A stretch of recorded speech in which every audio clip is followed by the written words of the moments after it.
Hello दोस्तों, क्या हाल है। तारीख आज 17 मई, दिन बुधवार, हिंदी तिथि त्रयोदशी। और आइए बात करते हैं आज के मुख्य समाचार में देश भर की तमाम बड़ी खबरों पर नजर डालते हैं। देखिए, कल 18 मई को पीएम मोदी 3 दिवसीय अंतर्राष्ट्रीय संग्रहालय एक्सपो का उद्घाटन करेंगे। राजधानी दिल्ली के प्रगति मैदान में यह आयोजन होगा। 47वें अंतर्राष्ट्रीय म्यूजियम दिवस मनाने के लिए आजादी के अमृत महोत्सव के दूसरे चरण के अंतर्गत इसका उद्घाटन किया जा रहा है और इस कार्यक्रम में देश विदेश की कई बड़ी हस्तियां भी शामिल होगी। और परसों 19 मई से पीएम मोदी विदेश यात्रा पर भी जा रहे हैं। जापान, पापुआ न्यू गिनी और ऑस्ट्रेलिया का दौरा करेंगे। पीएम मोदी का ये विदेश दौरा इसलिए भी अहम माना जा रहा क्योंकि चीन को उसी की भाषा में जापान से जवाब देंगे प्रधानमंत्री नरेंद्र मोदी, है ना। और वह देखिए दोस्तों, इस साल के मानसून को लेकर भी मौसम विभाग ने बड़ी भविष्यवाणी की है कि इस साल मानसून देरी से आएगा। केरल में 4 जून को मानसून की एंट्री हो सकती है। आईएमडी यानी कि भारतीय मौसम विज्ञान विभाग ने कहा कि 4 दिन देरी से पहुंचेगा मानसून। 4-5 जून तक दस्तक दे सकता है और इस साल सामान्य बारिश का भी अनुमान जताया जा रहा। अच्छा खबर है कि नए संसद भवन का काम इसी महीने पूरा हो जाएगा। पुरानी बिल्डिंग से 17,000 वर्ग मीटर ये बड़ा है और इसी महीने 30 मई को देश के पीएम मोदी इस नए संसद भवन का उद्घाटन कर सकते हैं। 970 करोड़ रुपए की लागत से इसे बनाया गया। 1224 सांसदों के बैठने की जगह है। अच्छा, पेट्रोल डीजल के प्राइस पर बड़ा अपडेट आ रहा है कि अब कच्चे तेल पर कोई भी विंडफॉल टैक्स नहीं लगेगा। पेट्रोल डीजल और एटीएफ पर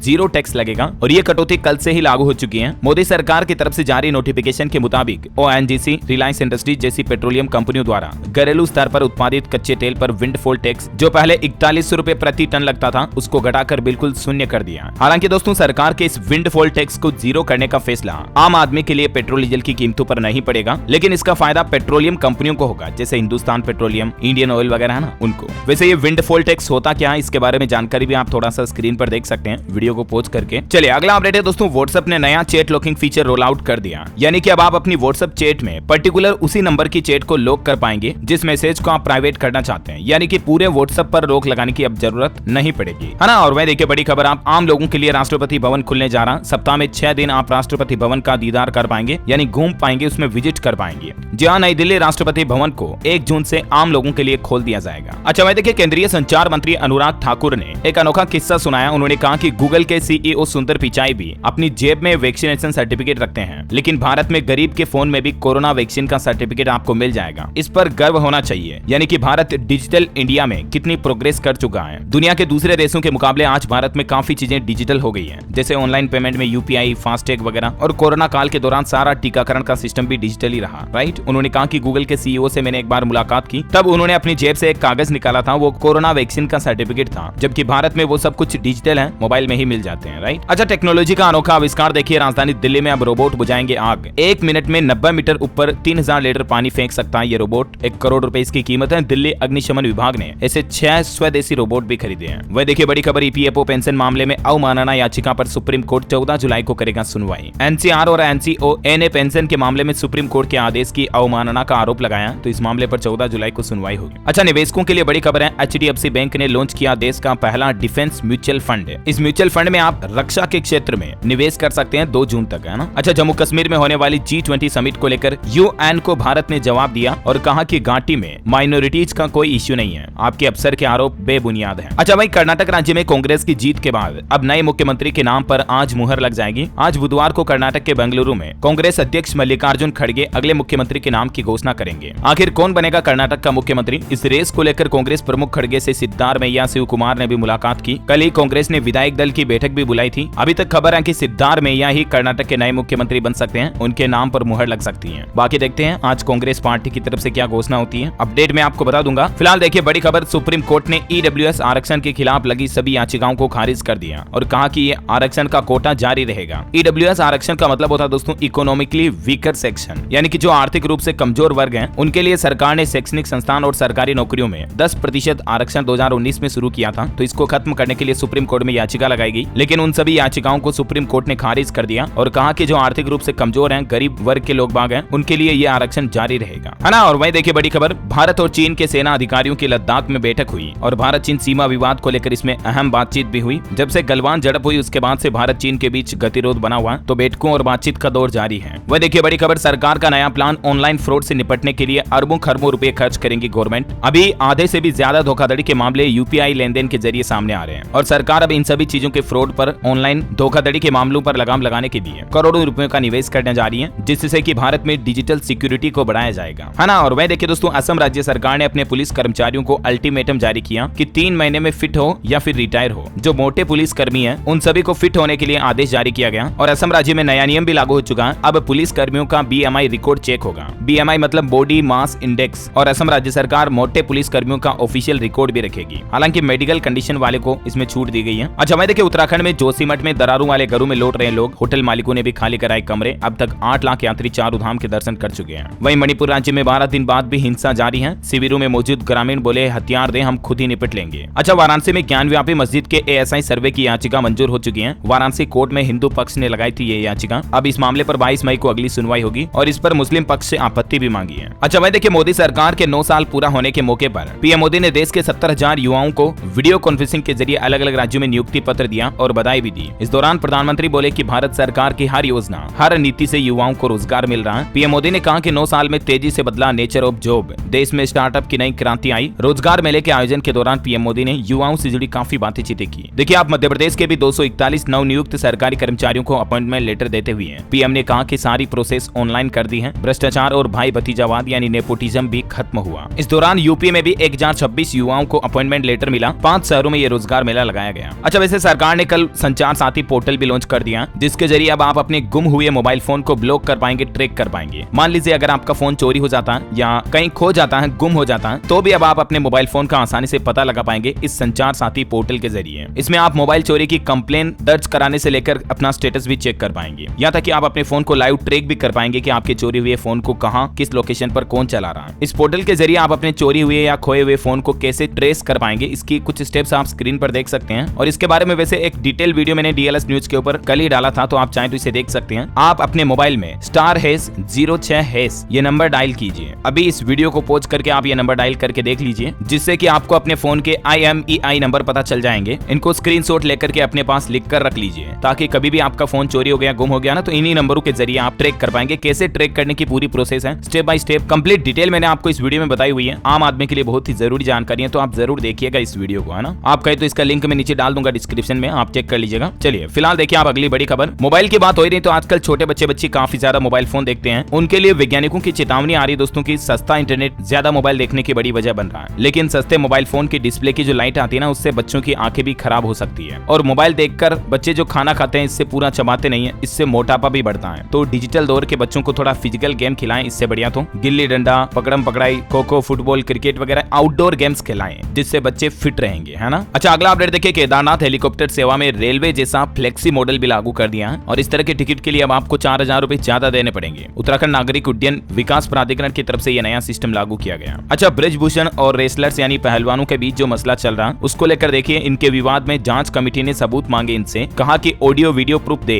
कमेटी सदस्य बोले कि ब्रिजभूषण पिता समान है, उनका व्यवहार मासूमियत भरा है। देखिए किस तरह के स्टेटमेंट आ रहे हैं। अच्छा वंदे भारत ट्रेन को लेकर बड़ी खबर आ रही। धार्मिक नगरी पुरी और हावड़ा के बीच चलेगी वंदे भारत ट्रेन। 18 मई को PM मोदी इसका उद्घाटन करेंगे। पश्चिम बंगाल को दूसरी और उड़ीसा को पहली वंदे भारत ट्रेन मिलेगी इससे। 18 मई को उड़ीसा के पुरी से पश्चिम बंगाल के हावड़ा तक ये देश की पहली high speed train Vande Bharat का उद्घाटन किया जाएगा। PM मोदी एक वर्चुअल इवेंट में इसको हरी झंडी दिखाएंगे। और वैसे खबर तो ये भी है दोस्तों कि अगले महीने जून तक हमारे देश में 5 और नई वंदे भारत ट्रेनें दौड़ेगी। बिहार से लेकर बंगाल तक 7 राज्यों में अब वंदे भारत एक्सप्रेस रफ्तार भरेगी। वह देखिए बड़ी खबर, 31 मई तक खरीद ले आप सामान, वरना आपका अमेजोन से सामान खरीदना थोड़ा महंगा पड़ सकता है। इसके पीछे वजह ये दोस्तों की अमेजोन कंपनी की तरफ से सेलर्स के फीस में बढ़ोतरी की जा रही है और फीस और कमीशन वगैरह सेलर के लिए बढ़ेंगे तो जाहिर सी बात है प्रोडक्ट की कीमतें भी बढ़ेगी। इलेक्ट्रॉनिक्स, ब्यूटी प्रोडक्ट समेत कई सारी कैटेगरीज के प्रोडक्ट थोड़े महंगे हो जाएंगे, है ना। और देखिए बड़ी खबर, फर्जी GST कारोबारियों पर आयकर विभाग शिकंजा कसने जा रहा। दुकान दुकान जाकर जांच की जाएगी। नकल कसने के लिए सरकार ने अभियान चलाया है। ये अभियान 16 मई से शुरू हो चुका है, जो 15 जुलाई तक चलेगा। देश के अलग अलग राज्यों में कारोबारियों के घर तक इनकम टैक्स डिपार्टमेंट अब पहुंच बनाने जा रहा है। अच्छा वहीं देखिए अगला अपडेट, रिलायंस जियो और BP ने मिलकर प्रीमियम क्वालिटी का डीजल पेश किया है। इसकी कीमत सामान्य डीजल से भी कम होगी, जिससे कि हमारे देश में ट्रक मालिकों को बड़ा फायदा होगा, क्योंकि माइलेज भी अच्छा मिलेगा, प्राइस भी कम होगी। जियो और BP का मतलब ये भारत पेट्रोलियम नहीं है, बल्कि ये ब्रिटेन की एक कंपनी है, ब्रिटिश पेट्रोलियम। इसने जियो के साथ एक ज्वाइंट वेंचर किया और ये सस्ता डीजल पेश किया है। अच्छा मोदी सरकार का एक नया प्लान देखिए आप, विजय माल्या, नीरव मोदी जैसे बैंकक्रप्ट्स की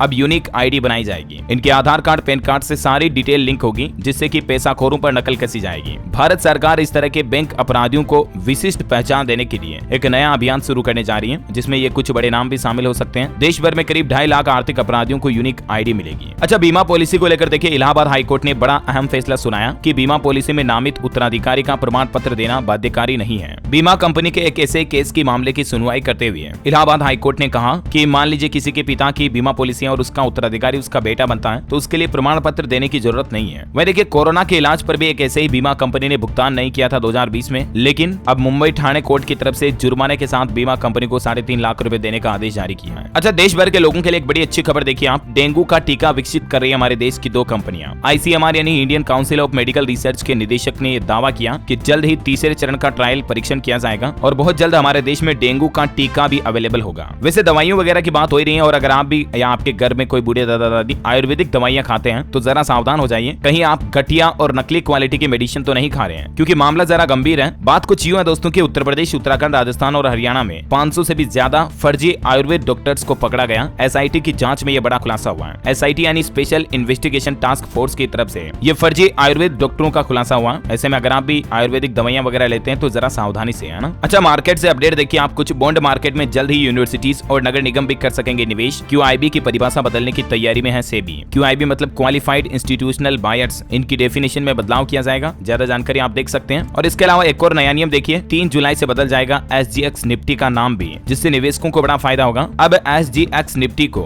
गिफ्ट निफ्टी के नाम से जाना जाएगा। देश का सबसे बड़ा stock exchange national stock exchange यानी NSE की तरफ से यह बड़ा फैसला लिया है। और वह देखिए भारतीय एयरटेल कंपनी ने भी अपनी Q4 के रिजल्ट जारी कर दिए हैं। एयरटेल कंपनी का प्रॉफिट 50% तक बढ़ा और कंपनी अब अपने शेयर होल्डर्स को 4 रुपए प्रति शेयर डिविडेंड भी देगी। और देखा जाए दोस्तों तो रियल एस्टेट मार्केट में भी पिछले 1 साल में काफी रिकॉर्ड तोड़ बढ़ोतरी हुई। देखिए आप 3.5 लाख करोड़ के लगभग घर बिके, मतलब रियल एस्टेट का मार्केट कितना ज्यादा रहा। पिछले साल की तुलना में 36% ग्रोथ देखने को मिली रियल एस्टेट मार्केट में। और जाहिर सी बात है दोस्तों, जब घर मकान बनेंगे तो उनमें फर्नीचर भी लगेगा, हार्डवेयर वगैरह भी लगेगा। तो दोस्तों मैंने आपको हाल ही में एक ऐसी हार्डवेयर कंपनी के बारे में स्टॉक एनालिसिस बताई थी, हार्डविन इंडिया लिमिटेड, जिसका स्टॉक प्राइस अभी 378 रुपए चल रहा है। और इस कंपनी ने निवेशकों को काफी अच्छा रिटर्न भी दिया। देखिए आप पिछले 1 साल में 136% से भी ज्यादा का रिटर्न मिला, जबकि 5 साल में 329% रिटर्न दिया लॉन्ग टर्म निवेशकों को। हार्डविन इंडिया का मार्केट कैप अभी 990 करोड़ रुपए है और ये बेस्ट एंड हाई क्वालिटी के हार्डवेयर बनाती है अलग अलग कैटेगरी में, जैसे door hardware, kitchen hardware, glass और फर्नीचर हार्डवेयर। वैसे आपको बता दूं, बॉलीवुड एक्ट्रेस जैकलीन फर्नांडिस भी इस कंपनी की ब्रांड एम्बेसडर रह चुकी हैं। तो मेरा कहने का मतलब ये है दोस्तों कि जरूरी नहीं आप इसी स्टॉक में निवेश करो, लेकिन किसी भी कंपनी के स्टॉक में निवेश करने से पहले अच्छे से उसकी रिसर्च और एनालिसिस करो, उसके हिस्टोरिकल डेटा क्या कहते हैं, उसके फाइनेंशियल्स आंकड़े देखो और उसके बाद ही डिसाइड करो आप। मेरी तरफ से ये कोई बाइंग रिकमेंडेशन नहीं है, जस्ट फॉर एजुकेशनल पर्पस मैंने आपको बता दिया। हालांकि अगर आप इसके बारे में डिटेल रिसर्च और एनालिसिस देखना चाहते हैं ना, तो इसके ऊपर मैंने सेपरेट वीडियो बनाया हुआ है, तो डिस्क्रिप्शन में लिंक में जाकर आप देख सकते हैं, ठीक है ना। चलिए अगला अपडेट देखिए, 31 मई को अमेरिका दौरा करेंगे राहुल गांधी। न्यूयॉर्क के मेडिसन स्क्वायर गार्डन में भारतीय समुदाय को संबोधित करेंगे। 10 दिनों के लिए अमेरिका जाएंगे, यहाँ 5000 प्रवासी भारतीयों के साथ वो रैली भी निकालेंगे। वह देखिए हिमाचल प्रदेश सरकार की प्लानिंग, 80,000 लोगों को रोजगार मिलेगा। सरकार 4 नए सीमेंट प्लांट की वैश्विक नीलामी करेगी शिमला में। अच्छा, देश के 728 रेलवे स्टेशनों पर अभी पीएम मोदी की OSOP स्कीम अच्छी चल रही है। OSOP का मतलब है दोस्तों वन स्टेशन वन प्रोडक्ट,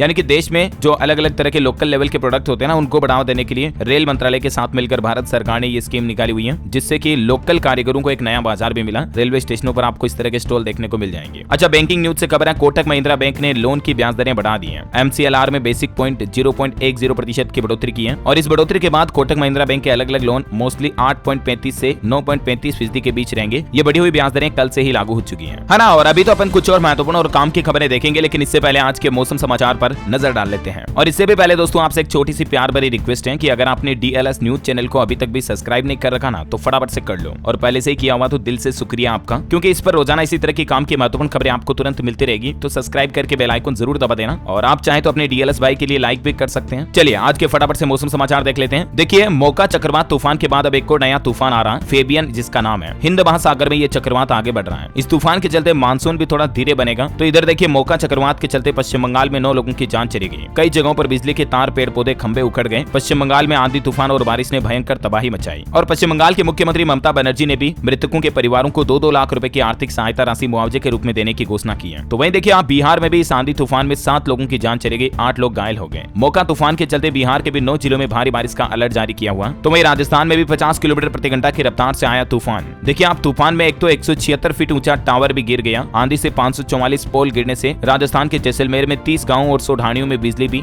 गुल हो गई। कई जिलों में ओले बारिश और अंधड़ की घटनाएं देखी गई। प्रदेश में 25 mm तक बरसात भी हुई। और मौसम विभाग का कहना है कि अभी 2 दिन और ऐसे ही आंधी पानी का मौसम रहेगा। देखिए आप बीकानेर में तो देर रात अभी ओले गिर गए, कितने ज्यादा ओले गिरे, छतों पर ओलों की चादर सी बिछ गई। इधर उत्तर प्रदेश में भी देखिए 27 जिलों में आंधी बारिश का अलर्ट जारी कर रखा मौसम विभाग ने, क्योंकि अभी भी साइक्लोन मोका का असर 2 दिन तक और रहेगा। यानी चक्रवात तूफान मोका जाना वो 2 दिन और आंधी तूफान बारिश लाएगा। तो वहीं मध्य प्रदेश में भी तेज धूप के बाद बारिश आई, ओले गिरे, कई जगहों पर आंधी पानी का अलर्ट अभी भी है। म्यांमार से लेकर बांग्लादेश, भारत कई जगहों पर तबाही के निशान छोड़ गया तूफान मोका। मिजोरम राज्य में भी इस मोका तूफान के चलते 236 मकान क्षतिग्रस्त हो गए। स्काईमेट वेदर की रिपोर्ट के मुताबिक अगले 24 घंटों के दौरान राजस्थान, दक्षिण हरियाणा और दिल्ली के कुछ हिस्सों में धूल भरी आंधी चल सकती है। पूर्वी बिहार, पश्चिम बंगाल, तटीय उड़ीसा में भी गरज चमक के साथ बारिश की संभावना है। केरल, दक्षिण कर्नाटक, उड़ीसा और आंध्र प्रदेश में भी बारिश और लू चलने की संभावना है। तो वही देखिए दोस्तों, नासा ने एक बड़ी भविष्यवाणी भी की है कि पृथ्वी पर अगर सौर तूफान आया तो 30 मिनट में बचना होगा, वरना 30 मिनट में पूरी धरती पर तबाही मच जाएगी। भविष्य में कभी भी सौर तूफान का खतरा भी मंडरा रहा है। चलिए सराफा बाजार पर नजर डालें तो देखिए आप, अंतर्राष्ट्रीय बाजारों में आई तेजी के बीच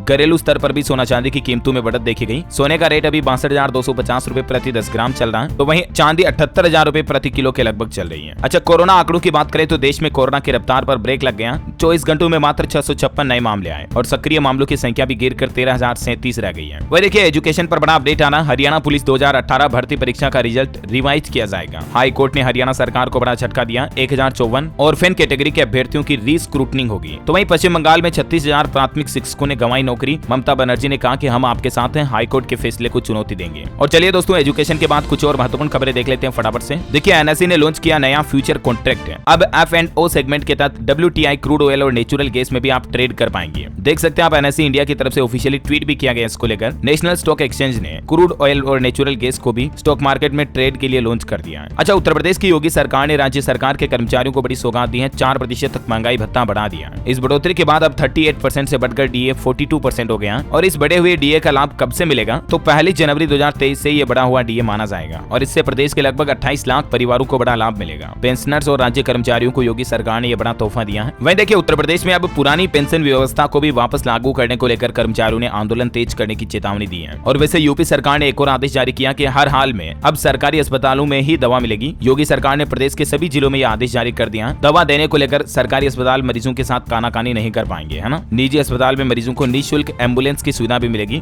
यूपी के कई जिलों से ये भी नई सुविधा शुरू होने जा रही है। वही देखिए दोस्तों, बिहार में बागेश्वर धाम के पंडित धीरेन्द्र कृष्ण शास्त्री बोले, रामचरितमानस गीता का अपमान अब नहीं सहेंगे। अपनी जान जोखिम में डालकर बिहार को जगाने आए हैं। अच्छा, राजस्थान में युवा उत्सव 2023 के लिए पंजीयन 30 मई तक होंगे। खेल मंत्रालय के तहत नेहरू युवा केंद्र करेगा 1 दिवसीय आयोजन। वहीं देखिए मध्य प्रदेश में 12 से ज्यादा गोवंश वन विहार बनाए जाएंगे। गो संवर्धन बोर्ड के अखिलेश्वर आनंद बोले, कमलनाथ के खिलाफ सीएम शिवराज सिंह चुनाव लड़ेंगे तो छिंदवाड़ा की जनता एकजुट होकर जीताएगी। बड़ी खबर है, हरियाणा सरकार ने बोनो और किन्नरों के लिए बड़ी घोषणा की है। अब उनके भत्ते को 250 रुपए बढ़ा दिया। 1 अप्रैल से ही 2750 रुपए पेंशन भत्ते के रूप में मिलेंगे। निराश्रित बच्चों को भी बढ़े हुए पैसे का फायदा मिलेगा। हरियाणा सरकार ने बोनो और किन्नरों के लिए ये मासिक भत्ते में बढ़ोतरी कर दी है। बोना भत्ता के लिए 3 फीट 3 इंच से कम हाइट होगी तो ही इस बोना भत्ता का फायदा मिलेगा। इसकी कुछ और क्राइटेरिया आप देख सकते हैं। वह देखिए यूपी वाराणसी में G20 के दौरान देव दीपावली जैसा नजारा होगा। आतिशबाजी भी होगी। विदेशी डेलीगेट्स के साथ 5 बैठकें होंगी। योगी खुद मौजूद रहेंगे। 11 से 13 जून तक G20 समिट के दूसरे चरण का आयोजन उत्तर प्रदेश वाराणसी में होगा, है ना। अच्छा, छत्तीसगढ़ के मुख्यमंत्री बोले कि जय सिया राम। रायगढ़ में 1 जून से रामायण महोत्सव का आयोजन होगा। विदेशी कलाकार भी रामलीला दिखाएंगे। 5 लाख का इनाम भी रखा जाएगा बेस्ट कलाकारों के लिए। 1 से 3 जून तक 3 दिवसीय राष्ट्रीय रामायण महोत्सव का आयोजन होने जा रहा छत्तीसगढ़ के रायगढ़ में। वैसे छत्तीसगढ़ में एक नया नियम भी लागू हो चुका है। देखिए आप, ट्रेनिंग के बगैर नहीं मिलेगा ड्राइविंग लाइसेंस। परिवहन विभाग ने नियमों को सख्त कर दिया है। ITDR से प्रशिक्षण लेना भी जरूरी होगा। रिन्यूअल भी नहीं होगा। छत्तीसगढ़ परिवहन विभाग की तरफ से सभी वाहन चालकों के लिए DL यानी ड्राइविंग लाइसेंस को लेकर यह नया नियम लागू कर दिया है। वहीं देखिए पंजाब के कर्मचारियों को पक्का करने का रास्ता साफ। एडहॉक, डेली वेज और कच्चे कर्मी होंगे स्थायी। 10 साल की सर्विस पूरी करना जरूरी होगा। पंजाब सरकार की तरफ से लंबे समय से कर्मचारियों की मांग को यह पूरा करने की बड़ी घोषणा की गई है। वहीं देखिए पटियाला बस स्टैंड का भी मुख्यमंत्री ने उद्घाटन किया। 60 करोड़ की लागत से तैयार हुआ। लिफ्ट और रैंप वगैरह की सुविधा भी मिलेगी। और पंजाब गवर्नर बॉर्डर एरिया का दौरा करेंगे। 7 से 8 जून का प्रोग्राम तय किया गया है। बड़ी खबर है, बिहार में सरकार ने चेतावनी दी, 30 दिनों में सरेंडर नहीं किया तो बुलडोजर चलेगा। अपराधियों के लिए बिहार सरकार ने भी योगी सरकार के जैसा एक्शन प्लान तैयार किया। क्राइम कंट्रोल को रोकने के लिए बिहार पुलिस सख्त हुई और सरेंडर करने का अंतिम मौका दिया। जो अपराधी सरेंडर नहीं करेंगे उनकी संपत्ति पर सीधा बुलडोजर चलाया जाएगा। बड़ी खबर है, इनकम टैक्स विभाग ने जारी किया offline ITR form 2। Income tax return भरने वालों के लिए अपडेट है। ज्यादा जानकारी आप देख सकते हैं। तो वही देखिए मध्य प्रदेश में लाडली बहना योजना के लिए 6400 आपत्तियां आई। 31 मई को अंतिम सूची जारी होगी इसकी। इस दौरान आपत्तियों का परीक्षण किया जाएगा और फाइनल लिस्ट जारी की जाएगी। वही देखिए सरकार PSU बैंक्स के प्राइवेटाइजेशन के लिए भी नई लिस्ट बना चुकी है और जल्द ही देश के कुछ और बैंक प्राइवेट किए जाएंगे। और देखिए खबर आ रही है कि मार्च 2024 तक ये एक बैंक भी प्राइवेट हो सकता है। लोकसभा चुनाव से पहले सरकार ये बड़ा ऐलान कर सकती है और वो बैंक है दोस्तों IDBI बैंक। इसके निजीकरण पर भारत सरकार फोकस कर रही है। 31 मार्च 2024 तक इसका प्राइवेटाइजेशन प्रोसेस कंप्लीट हो सकता है। DIPAM की तरफ से भी ये जानकारी मिली है, कुछ डिटेल्स आप देख सकते हैं। अच्छा, कर्नाटक हाईकोर्ट ने देखिए एक अनोखा फैसला सुनाया कि रम्मी खेलना जुआ नहीं है। हाईकोर्ट बोला कि चाहे पैसे दांव पर लगे हो लेकिन इसे सट्टेबाजी नहीं कर सकते। मतलब ये क्या बात हुई यार, देखिए जरा। वही खबर है दोस्तों, टेलीकॉम कंपनी वोडाफोन भी अगले 3 साल में 11,000 एम्प्लॉइज को निकालेगी। CEO का कहना कि कंपनी के खराब परफॉर्मेंस के चलते ये छुट्टी की जाएगी। अमेजोन कंपनी के बाद सबसे बड़ी कर्मचारियों को हटाने की प्रोसेस करने जा रही है वोडाफोन कंपनी। अच्छा, उत्तराखंड में 25 साल बाद आबाद होगा ऋषिकेश और बद्रीनाथ पैदल यात्रा मार्ग। ट्रेकिंग रूट के रूप में इसको विकसित किया जा रहा है। खेल समाचार पर खबर है, लखनऊ प्लेऑफ के करीब मुंबई को 5 रन से हराया। मोहसिन ने आखिरी ओवर में 11 रन डिफेंड किए, तो वहीं स्टोइनिस ने नाबाद 89 रन की पारी खेली। अच्छा, Madhya Pradesh state bar council के जैसे ही हाईकोर्ट में जिला बार की कार्य संस्कृति भी पेपरलेस की जाएगी। और वहीं फिल्म द केरला स्टोरी पर अपडेट है, थिएटर्स ने खुद हटाई केरला स्टोरी। तमिलनाडु सरकार ने सुप्रीम कोर्ट में यह जवाब दिया, जबकि पश्चिम बंगाल सरकार ने कहा कि फिल्म में हेट स्पीच है और इसलिए हमारे राज्य में इसे बैन किया गया। कल ही आपको बताऊंगा इस फिल्म को लेकर सुप्रीम कोर्ट में सुनवाई हुई, तो तेलंगाना और पश्चिम बंगाल राज्यों ने यह बयान दिए। और देखिए, महाराष्ट्र के अकोला शहर में भी इस फिल्म को लेकर हिंसा हुई, जिसमें 8 लोग घायल हो गए। अब अकोला में 144 धारा भी लगा दी गई है। तो वहीं MP इंदौर में तोगड़िया बोले कि द केरला स्टोरी मूवी नहीं है बल्कि एक डॉक्यूमेंटेशन है। देश में हिंदू बहन बेटियां सुरक्षित नहीं है, एंटी लव जिहाद कानून बनाने की जरूरत है ना। और टेक्नोलॉजी का अनोखा अपडेट देखिए दोस्तों, घड़ी बताएगी घर में हरा धनिया है या नहीं। डिवाइस खाना भी बनाएगी, खाना बर्बाद नहीं होगा। AI टेक्नोलॉजी से जुड़े किचन के इक्विपमेंट भी जल्दी आपको भविष्य में इसे देखने मिलेंगे, है ना। और आप मुझे कमेंट करके बताइए दोस्तों कि तेलुगु किस राज्य की राजभाषा है, यानी स्टेट लैंग्वेज है। चलिए आज आपको 4 ऑप्शन देता हूँ, तमिलनाडु, तेलंगाना, आंध्र प्रदेश या Paschim Bangal. ABCD which is right option, let me know in the comment box. सही जवाब देने वाले लोगों को रैंडमली सेलेक्ट किया जाएगा हमारी DLS न्यूज टीम की तरफ से, और आप जीत सकते हैं एक शानदार सरप्राइज गिफ्ट, जो कि गिव अवे के रूप में आप तक पहुंचा दिया जाएगा। और इसी के साथ ही अगर आपको वीडियो अच्छा लगा तो इसे लाइक करना, शेयर भी करना। DLS न्यूज चैनल को सब्सक्राइब करके बेल आइकन जरूर दबा देना, ताकि आप ऐसी ही काम की महत्वपूर्ण खबरें रोजाना देख पाएंगे। जय हिंद, जय भारत।